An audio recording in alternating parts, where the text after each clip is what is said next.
Hello everyone, यहाँ हम बात कर रहे हैं आरएसएम एसएसबी जूनियर इंजीनियर की ऑनलाइन क्लासेस की, जो बेसिकली राजस्थान जेईएन की वैकेंसीज है। बट ये जो क्लासेज है जो हम लोगों ने सिविल इंजीनियरिंग को फोकस करके बनाई है, ये हर तरह के जेईएन एग्जाम के लिए एप्लीकेबल है। इन क्लासेस के अंदर हम इंपॉर्टेंट क्वेश्चंस आप लोगों के साथ शेयर करते हैं सो दैट कि आप एग्जाम के हिसाब से उन कॉन्सेप्चुअल क्वेश्चंस के प्रैक्टिस करके जा सके।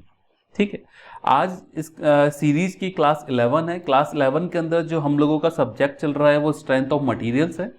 स्ट्रेंथ ऑफ मटेरियल में आज जिस टॉपिक के बारे में हम बात करेंगे वो है theories of failure, columns and thin and thick cylinders. Theories of failure मैंने प्रिंसिपल स्ट्रेस के टाइम नहीं लिया था, ये वाला टॉपिक उस समय मैंने बोला था कि इसको हम बाद में डिस्कस करेंगे। तो आज इन तीन टॉपिक से जो इंपॉर्टेंट क्वेश्चन बन सकते हैं एग्जाम में, जो इस बार आ सकते हैं, वो सारे क्वेश्चन हम आप लोगों के साथ शेयर करेंगे। अब एक बार मैं इसका डिटेल सिलेबस बता देता हूं कि आपको इन टॉपिक से रिलेटेड जो सब टॉपिक्स है, जो आपको टेक्स्ट बुक से या नोट से पढ़ने हैं, वो कौन कौन से हैं। तो एक तो थ्योरीज ऑफ फेलियर है, इसमें 3 4 5 अलग अलग तरह की थ्योरी है। मैक्सिमम प्रिंसिपल स्ट्रेस थ्योरी, जिसको हम रैंकाइन थ्योरी भी बोलते हैं, maximum principal strain theory, maximum shear stress theory, maximum strain energy theory and maximum shear strain energy theory. इन थ्योरीज के जो आपको फाइनल आउटकम है वो भी याद रखने हैं और साथ साथ ये भी याद रखना है कि थ्योरीज किसने दी थी, यानी इनके साइंटिस्ट नेम के साथ भी ध्यान रखना है क्योंकि एग्जाम में आता है।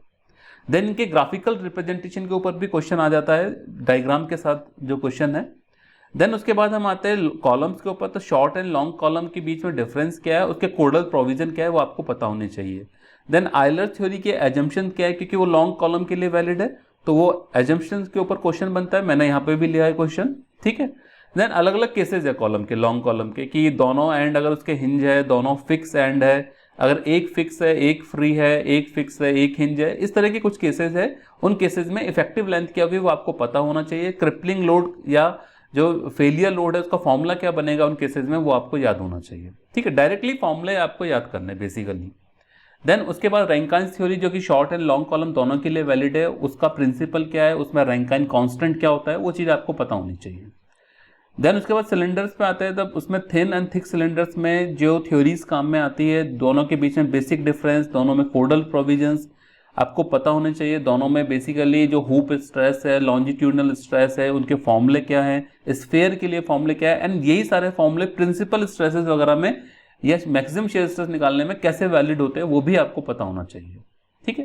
देन थिक सिलेंडर के लिए जो लैमेज इक्वेशंस है वो भी आपको याद होनी चाहिए। इसमें कोई कन्वेंशनल क्वेश्चन नहीं बनेगा, बट इसमें ऑब्जेक्टिव क्वेश्चन में डायरेक्ट क्वेश्चंस बनेंगे वैल्यूज देके। ठीक है, किस तरीके से बनेंगे वो मैं आज आपको बताऊंगा। तो ये इसका डिटेल सिलेबस है। ठीक है, अब इस टॉपिक से जो क्वेश्चंस है वो मैं आज स्टार्ट करता हूं।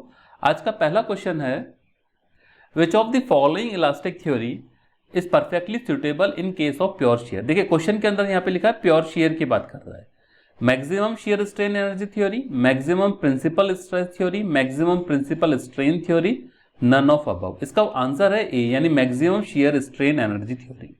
एक्चुअली जो maximum shear strain energy theory है ये डक्टाइल मटेरियल के लिए वैलिड है और डक्टाइल मटेरियल को रिप्रेजेंट करती है, and it is valid for pure shear condition. कैसे होगी वो मैं आपको भी समझाता हूं। देखिए, maximum shear strain energy theory is best applicable for ductile material. Fine.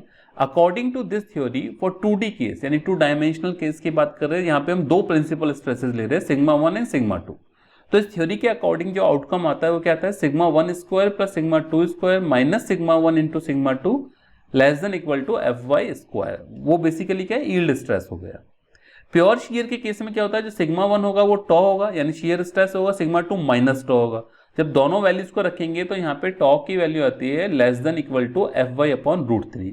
And this equation जो 2 यहाँ पे मैं दिखा रहा हूँ, it is essential condition for ductile material. इसका मतलब ये जो थ्योरी है डक्टाइल मटेरियल के लिए कंप्लीटली वैलिड है, राइट, कंप्लीटली सुटेबल है in case of pure share, क्योंकि प्योर शेयर के अंदर डक्टाइल मटेरियल का जो एसेंशियल कंडीशन है हम वो फाइंड आउट करके लेके आ रहे हैं, है ना। ये जो इक्वेशन 2 है वो डक्टाइल मटेरियल के एसेंशियल कंडीशन है और उसको हमने कैसे फाइंड आउट किया है, प्योर शेयर से। इसका मतलब ये प्योर शेयर के लिए भी परफेक्ट एग्रीमेंट में है ये वाली थ्योरी। कौन सी, maximum shear strain energy theory. Okay, next question है question 2। At a point in an elastic material a direct tensile stress of 60 newton per mm square and a direct compressive stress of 40 newton per mm square. मतलब ये तो plus हो गया, ठीक है, और ये वाला माइनस हो गया। on planes at right angles to each other. If the maximum principal stress is limited to 80 Newton per mm square, वो भी टेंसाइल नेचर का यानी प्लस है, the maximum shear stress that may be allowed on the planes would be. देखिए इसमें simple कुछ नहीं करना है, इसमें प्रिंसिपल स्ट्रेस का जो मैक्सिमम प्रिंसिपल स्ट्रेस का फॉर्मूला है वो क्या होता है, सिग्मा एक्स.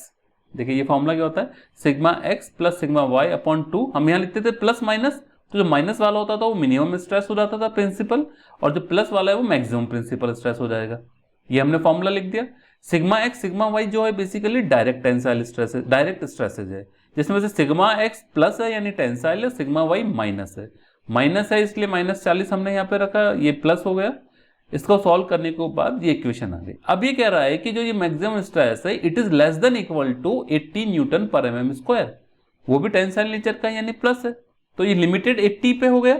तो ये इक्वेशन हमने कंपेयर करा दी. कंपेयर कराने के बाद यहाँ पे टॉ एक्स वाई की जो वैल्यू आई वो it should be less than equal to 48.98 या यू कैन से 49 से कम होनी चाहिए. यानी मैक्सिमम वैल्यू जो है शियर स्ट्रेस की, इन्होंने मैक्सिमम वैल्यू पूछी है शियर स्ट्रेस की, कितनी हो सकती है, 49 Newton per mm square.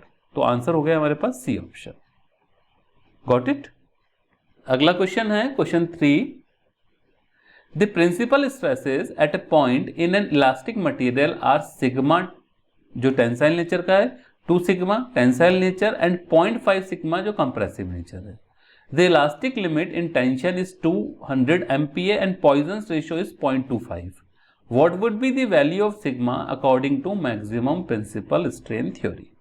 Okay, तो maximum principal strain theory क्या बोलती है, ये थ्योरी बोलती है sigma 1 minus mu sigma 2 minus sigma 3 upon E should be less than equal to F Y upon E. Right, यहाँ पे सिग्मा 1 की वैल्यू क्या है, सिग्मा यानी प्लस सिग्मा हो गई, सॉरी ये वाला प्लस आएगा. ठीक है, यहाँ पे सिग्मा 1 की वैल्यू क्या है, सिग्मा रख दी हमने, माइनस म्यू यानी 0.25, सिग्मा 2 की वैल्यू प्लस 2 सिग्मा दे रखी क्योंकि टेंसाइल नेचर है, और सिग्मा 3 की वैल्यू माइनस क्योंकि कंप्रेसिव नेचर है तो 0.5 सिग्मा हो गया, लेस देन इक्वल टू 200. तो यहाँ से निकालेंगे तो सिग्मा की वैल्यू 320 MPa आ जाएगी. तो आपको जो आउटकम है, जो जितनी भी तरह की थ्योरीज ऑफ फेलियर है उनका आउटकम आपको याद होना चाहिए, तभी आप ये फॉर्मूला अप्लाई कर पाएंगे. ओके, नेक्स्ट क्वेश्चन है, which of the following theory of failure is not applicable for ductile material. Ductile material के लिए जो बेस्ट रिप्रेजेंटेड थ्योरी है वो है शियर स्ट्रेन एनर्जी थ्योरी, और जो सबसे बेकार थ्योरी है डक्टाइल मटेरियल के लिए या डक्टाइल मटेरियल के लिए जो एप्लीकेबल नहीं है, ठीक है ना, वो कौन सी है, रैंकाइंस थ्योरी या मैक्सिमम प्रिंसिपल स्ट्रेस थ्योरी. यानी ऑप्शन हो जाएगा हमारे पास ओनली ए. ठीक है, Rankine's theory, which is also called maximum principal stress theory, is suitable for only brittle material. Okay, ductile material के लिए नहीं है. ये भी हमको याद होनी चाहिए सारी थ्योरीज में कि कौन सी थ्योरीज डक्टाइल के लिए, कौन सी ब्रिटल के लिए, या कौन सी दोनों के लिए एप्लीकेबल है. नेक्स्ट क्वेश्चन है 5th question, distortion energy under uniaxial loading is, ये इसका फॉर्मूला है. यहाँ पे ई यंग मॉडुलस है और जी शियर मॉडुलस है, एफ वाई यील्ड स्ट्रेस है. तो बेसिकली डिस्टॉर्शन एनर्जी कौन सा फॉर्मूला होगा वो हमको फाइंड आउट करना है, बट कंडीशन क्या है, यूनिएक्सियल लोडिंग है. यूनिएक्सियल लोडिंग का मतलब है जो सिग्मा 1 सिग्मा 2 सिग्मा 3 जो 3 स्ट्रेस लेते हैं उसमें सिग्मा 2 सिग्मा 3 दोनों 0 हो गए, राइट, और sigma 1 equal to F Y हो गया. तो according to maximum shear strain energy theory, जिसको हम डिस्टॉर्शन एनर्जी थ्योरी भी बोलते हैं, ओके, ये नाम ध्यान रखना है, डिस्टॉर्शन एनर्जी थ्योरी भी है, उसके अकॉर्डिंग जो डिस्टॉर्शन एनर्जी होती है वो इक्वल टू होती है 1/12g sigma 1 minus sigma 2 whole square plus sigma 2 minus sigma 3 whole square plus sigma 3 minus sigma 1 square. अब जब यूनिएक्सियल लोडिंग है तो सिग्मा 1 सिग्मा 2 आपके पास, ये सॉरी सिग्मा 2 और सिग्मा 3 ये आपके पास 0 हो गए. आपके पास जो वैल्यू है वो सिर्फ sigma 1 equal to F Y है. तो यहाँ पे दो केसेस, यहाँ सिग्मा 1 है और यहाँ सिग्मा 1 है, दोनों जगह एफ वाई रख दिया हमने. तो जब इसको सॉल्व करेंगे तो u equal to F Y square upon 6g, यानी डी ऑप्शन हो गया, क्योंकि सिग्मा 2 सिग्मा 3 0 हो गए यूनिएक्सियल लोडिंग के कंसेप्ट. यूनिएक्सियल का मतलब होता है सिंपल एक लोडिंग है, ठीक है. देन उसके बाद है next question 6 number, the limit of proportionality of a certain steel sample is 270 MPa. It is subjected to principal stresses of 180 MPa, 90 MPa and 120 MPa. तीनों टेंसाइल है, okay. According to maximum principal stress theory यानी Rankine's theory, the factor of safety in this case would be. तो maximum principal stress theory क्या बोलती है, जो maximum stress होगा it should be less than equal to Fy upon FOS। ठीक है, यहां पे जो सिग्मा मैक्स है वो क्या है, मैक्सिमम प्रिंसिपल स्ट्रेस है। अब इन तीनों में जो मैक्सिमम प्रिंसिपल स्ट्रेस है 180, 90 और 120, उसमें से कौन सा होगा मैक्सिमम प्रिंसिपल स्ट्रेस, 180 होगा। तो हमने यहाँ पे 180 रख दिया। Fy की वैल्यू 270 दे रखी है, FOS यानी फैक्टर ऑफ सेफ्टी आपके पास आ गया 1.5। देखिए अगर इस यहाँ पे हमको डायरेक्ट टेंसाइल स्ट्रेसेस दिए होते जैसे हमने प्रीवियस से क्वेश्चन किया है, तो हमको मैक्सिमम प्रिंसिपल स्ट्रेस निकालना पड़ता। कौन से फॉर्मूले से, सिग्मा एक्स, जो आपने अभी फॉर्मूला पढ़ के आए ना, तो sigma x plus sigma y upon 2 plus root sigma x minus sigma y. ठीक है, ये वाला जो फॉर्मूला पढ़ा है, स्क्वायर प्लस टॉ स्क्वायर। इस फॉर्मूले से हम फाइंड आउट करते हैं मैक्सिमम प्रिंसिपल स्ट्रेस, और वो जो मैक्सिमम प्रिंसिपल स्ट्रेस की वैल्यू आती वो सिग्मा मैक्स के बराबर होती। लेकिन यहाँ पे हमको तीनों जो स्ट्रेसेस दिए वो प्रिंसिपल स्ट्रेसेस ही दिए है। इसमें से तीनों में से जो मैक्सिमम वैल्यू है हमने वो डायरेक्टली सेलेक्ट कर लिया, यानी 180। ओके, अगला क्वेश्चन है, in relevance to maximum shear stress criteria what minimum ratio of yield stress to maximum shear stress. ठीक है, यील्ड स्ट्रेस यानी Fy to maximum shear stress tau max, ठीक है, of material does the yielding of material takes place. Maximum shear stress theory के case में क्या होगा, जो भी मैक्सिमम शियर स्ट्रेस होगा it should be less than equal to Fy by 2, और हमको Fy upon maximum shear stress यानी टॉमैक्स का रेशियो पूछा है, तो it is greater than equal to 2। तो जो मिनिमम आपकी वैल्यू निकल के आएगी, व्हाट मिनिमम रेशियो, जो मिनिमम रेशियो निकल के आएगा वो 2 आएगा, क्योंकि ये रेशियो 2 या 2 से ज्यादा होना चाहिए। राइट, ये बोल रहा है 2 या 2 से ज्यादा होना चाहिए, तो मिनिमम रेशियो क्या हो जाएगा 2। ठीक है, इस वर्ड का मतलब है मिनिमम रेशियो, जब यहाँ पे बोल रहा है ना इसका मतलब है कि 2। अगर ये सिंपली बोलता कि क्या रेशियो होगा तो वो हमारे पास आंसर होता ग्रेटर देन इक्वल टू 2, यानी 2 या 2 से ज्यादा कुछ भी हो सकता है, लेकिन मिनिमम बोला है, लिमिटेड कर दिया, तो इसलिए 2 आंसर है। ओके, नेक्स्ट क्वेश्चन है question 8, which one of the following elastic failure theory is most conservative. Right, अब देखिए यहां पे जितने भी दान दे रखा है नाम, जो ट्रेस्का थ्योरी है, von Mises theory, Rankine theory, Saint Venant's theory, ये सारा जो नाम वही है जो हम पढ़ के आए अभी, यानी principal stress, maximum principal stress, maximum principal strain, maximum shear stress theory, उन सभी के साइंटिस्ट नेम है, तो इसलिए साइंटिस्ट नेम भी ध्यान होने चाहिए। सबसे ज्यादा जो कंजर्वेटिव है, मोस्ट कंजर्वेटिव थ्योरी है, वो है ट्रेस्का थ्योरी। ठीक है, ट्रेस्का थ्योरी देखिए of the failure criteria, the Tresca theory, जो कि बेसिकली क्या है, मैक्सिमम शियर स्ट्रेस थ्योरी है, is the most conservative for all material. ठीक है, जो वॉन मिसेस थ्योरी है वो है maximum shear strain energy theory, जो किसके लिए एप्लीकेबल है, most representative for ductile material. और जो रैंकाइन थ्योरी है मैक्सिमम प्रिंसिपल स्ट्रेस थ्योरी, वो किसके लिए है, ब्रिटल मटेरियल। तो दो चीज बिल्कुल क्लियर है सारे क्वेश्चन से कि जो मैक्सिमम प्रिंसिपल स्ट्रेस थ्योरी है, जिसको हम रैंकाइन थ्योरी बोलते हैं, वो ब्रिटल मटेरियल के लिए एप्लीकेबल है, और जो maximum shear strain energy theory है, जिसको हम वॉन मिसेस थ्योरी भी बोल रहे हैं, वो डक्टाइल मटेरियल के लिए वैलिड है। और जो ट्रेस्का थ्योरी है वो मोस्ट कंजर्वेटिव थ्योरी है, जो कि हर तरह के मटेरियल के लिए वो बेस्ट है। ठीक है, नेक्स्ट क्वेश्चन है क्वेश्चन 9। देखिए कॉलम का क्वेश्चन है, which of the following is not an assumption of Euler's theory of column. ठीक है ना, column is long and prismatic, ये एजम्पशन है। इसमें जो EI होता है वो कांस्टेंट मान के चलते हैं, यानी flexural rigidity. Axis of column is perfectly straight, correct है। Self weight of column is neglected, बिल्कुल नेग्लेक्ट करते हैं। ये तीनों एजम्पशन करेक्ट है। अब ये कह रहे हैं not an assumption, column fails in crushing only, ये गलत है। तो हमारे पास करेक्ट आंसर जो हो जाएगा वो डी ऑप्शन हो जाएगा, क्योंकि जो आयलर्स थ्योरी है वो सिर्फ लॉन्ग कॉलम के लिए है, और लॉन्ग कॉलम का मतलब होता है कॉलम जो फेल हो रहा है वो बकलिंग में हो रहा है।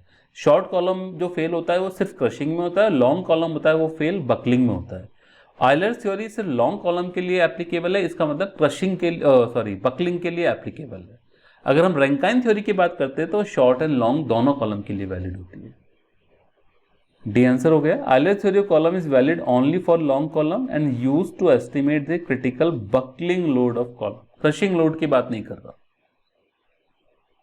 नाउ नंबर 10 क्वेश्चन, देखिए क्वेश्चन अच्छा है। A circular column of length 4 meter has Euler's crippling load of 2 kilonewton. If the diameter of column is reduced to 20%, the reduction in the crippling load would be. देखिए crippling load का जो Euler theory के according general formula है वो है पाई square E I upon L effective square, यानी effective length का square. आई की जगह मैंने सिंस की सर्कुलर सेक्शन है तो पाई डी 4/64 रख दिया। तो जो क्रिपलिंग लोड है वो प्रोपोर्शनल होगा डी टू द पावर 4 के। इनिशियल केस में जो क्रिपलिंग लोड दे रखा है वो 2 किलो न्यूटन दे रखा है। उस केस में जो डी है वो डी है। जब हम क्रिपलिंग लोड, जब हम डायमीटर को रिड्यूस कर देते हैं 20%, यानी डायमीटर 0.8 डी हो जाता है, तो क्रिपलिंग लोड फाइंड आउट करते हैं। तो कितना आ गया 0.8192, या सिंपली मान लेते हैं क्रिपलिंग लोड हमारे पास आ गया 0.82 और 2 किलो न्यूटन पहले था। तो इसका मतलब क्रिपलिंग लोड जो है वो 50% से भी कम हो गया, करीब करीब 60% के आसपास रिड्यूस हो गया। तो ये कह रहा है कि रिडक्शन इन क्रिपलिंग लोड कितना होगा, it is more than 50%।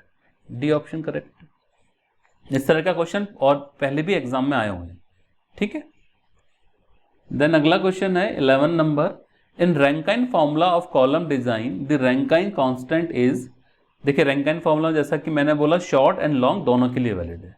Rankine constant की वैल्यू क्या होगी, ये 4 ऑप्शन है आपको, जिसमें एफसी जो है क्रशिंग स्ट्रेस इन कंप्रेशन है और ई यंग्स मॉडुलस है। ए आंसर है इसका, रैंकाइन कांस्टेंट की value. Rankine formula is valid for both short and long column, hence failure due to both crushing and buckling may be accounted in this case, ठीक है ना। यानी क्योंकि शॉर्ट कॉलम के लिए क्रशिंग है और लॉन्ग कॉलम के लिए बकलिंग है। The failure load according to Rankine equal to, ये फॉर्मूला होता है। अब इसमें जो ए है ना, लैम्डा तो सिलेंडरनेस रेशियो हो गया, ए क्रॉस सेक्शन एरिया हो गया, FC crushing stress in compression हो गया। ए जो है उसको बोलते हैं हम रैंकाइन कांस्टेंट, जिसकी वैल्यू होती है एफसी अपॉन पाई स्क्वायर ई, यानी ए ऑप्शन। ओके, ये फॉर्मूला याद होना चाहिए इसलिए। देन क्वेश्चन है 12 नंबर पे, a circular column with one end hinge end other free, okay, has slenderness ratio of 180। The length to diameter ratio, यानी length of column to diameter of column कितना होगा, right. जबकि ये case क्या कर रहा है, वन एंड हिंज है और अदर एंड फ्री है। इस केस के लिए पहले मैं बात कर लेता हूं स्लेंडरनेस रेशियो की। स्लेंडरनेस रेशियो का जो फॉर्मूला होता है L effective upon R minimum. R minimum क्या होता है, it is the least radius of gyration, ठीक है। अगर लेंथ को ऑफ कॉलम को हम एल से रिप्रेजेंट कर रहे हैं, डायमीटर को डी से रिप्रेजेंट कर रहे हैं, तो इस केस के लिए जबकि एक एंड हिंज है और दूसरा फ्री है, इफेक्टिव लेंथ कितनी होती है 2l। और आर मिनिमम कैसे निकालते हैं, root I by A. Circular column के लिए जो आई है वो pi D 4/64 moment of inertia, A जो है पाई डी स्क्वायर बाई 4, तो यहां से डी बाई 4 आ गए। तो ये सारी वैल्यूज उठा के हमने इक्वेशन 1 में रख दी। 180 equal to 2l upon D by 4, तो L by D equal to 22.5। Okay, आसान क्वेश्चन है, बट आपको फॉर्मूले याद होने चाहिए कि स्लेंडरनेस रेशियो को क्या होता है, लीस्ट रेडियस ऑफ जायरेशन क्या होती है, एंड मोस्ट इंपॉर्टेंट कि अलग अलग केसेस के अंदर इफेक्टिव लेंथ ऑफ कॉलम क्या होगी। अगला क्वेश्चन है 13 question, the ratio of Euler's crippling load for a column when both ends are fixed to when both ends are hinge. मतलब जो आयलर्स क्रिपलिंग लोड है, आयलर्स क्रिपलिंग लोड होता है, मैंने पहले ही बताया था, pi square E I upon effective length का स्क्वायर। तो P is proportional to 1 upon effective length square, यानी P1 अपॉन P2 हमने ये कर दी। तो ये बोल रहा है कि जबकि दोनों एंड जो है, जो इफेक्टिव लेंथ 1 है वो कब है, जबकि दोनों एंड बेसिकली क्या है, फिक्स है। तो उस केस के अंदर जो इफेक्टिव लेंथ होती है और दोनों एंड हिंज है, ठीक है, दोनों एंड हिंज है तो L/2 और दोनों एंड फिक्स है तो L। इसको सॉल्व किया तो 1/4 आ जाएगा। मतलब दो अलग अलग केसेस के लिए आपको इफेक्टिव लेंथ पता होनी चाहिए। मैंने पहले भी बोला था जब सिलेबस डिफाइन कर रहा था कि जब दोनों एंड हिंज है, दोनों एंड फिक्स है, एक फिक्स है, एक फ्री है, एक फिक्स है, एक हिंज है, इन सारे केसेस के अंदर इफेक्टिव लेंथ ऑफ कॉलम क्या होगी, यानी लॉन्ग कॉलम की लेंथ क्या होगी, वो आपको पता होनी चाहिए। तो इसका सही आंसर आ गया 1/4 का मतलब 0.25, यानी C option. Question 14, the maximum shear stress in thin sphere is PD upon 40, PD upon 2T, PD upon 80 and 0। Sphere की बात कर रहा है, थिन स्फीयर। P यहाँ पे फ्लूइड प्रेशर है, D internal diameter of sphere and T thickness of sphere. Okay, देखिए sphere के केस में जो लॉन्जिट्यूडनल स्ट्रेस होता है वो PD अपॉन 40 होता है, और हुप स्ट्रेस जो होता है वो भी PD अपॉन 40 होता है। तो जो मैक्सिमम शियर स्ट्रेस क्या होता है, जो प्रिंसिपल स्ट्रेंथ का जो डिफरेंस होता है उसको एवरेज कर देते हैं। जहाँ sigma H minus sigma L upon 2, since की दोनों बराबर है तो it is 0। D option. Question number 15 है ये, there are two thin cylindrical shell made of a material with Poisson's ratio of 0.5 and 0.25 respectively. दो सिलेंड्रिकल शेल है जिनका अलग अलग पॉइजन रेशियो है। The corresponding ratio of their volumetric strain would be. अब volumetric strain का उनका ratio पूछा है दोनों सिलेंडर में। इसके लिए आपको पहले वॉल्यूमेट्रिक स्ट्रेन का फॉर्मूला पता होना चाहिए। तो वॉल्यूमेट्रिक स्ट्रेन इक्वल टू क्या होता है, PD upon 4TE 5 minus 4 mu. Fine. अब यहां पे बाकी सब चीजें कांस्टेंट रखनी है हमको, सिर्फ म्यू चेंज कर रहे हैं। तो जब म्यू की वैल्यू 0.5 है यानी फर्स्ट केस में, तो यहाँ पे म्यू की वैल्यू 0.5 रखी तो ये 3PD अपॉन 4T आ गया। दूसरे केस में जब म्यू की वैल्यू 0.25 है, वैल्यू रखा तो 4 आ गया। तो हमको दोनों का रेस्पेक्टिव रेशियो निकालना है, तो 3/4 सिंपली रेशियो आ गया इक्वेशन 1 और इक्वेशन 2 को यूज करते हुए। तो आंसर बन गया हमारे पास ए ऑप्शन।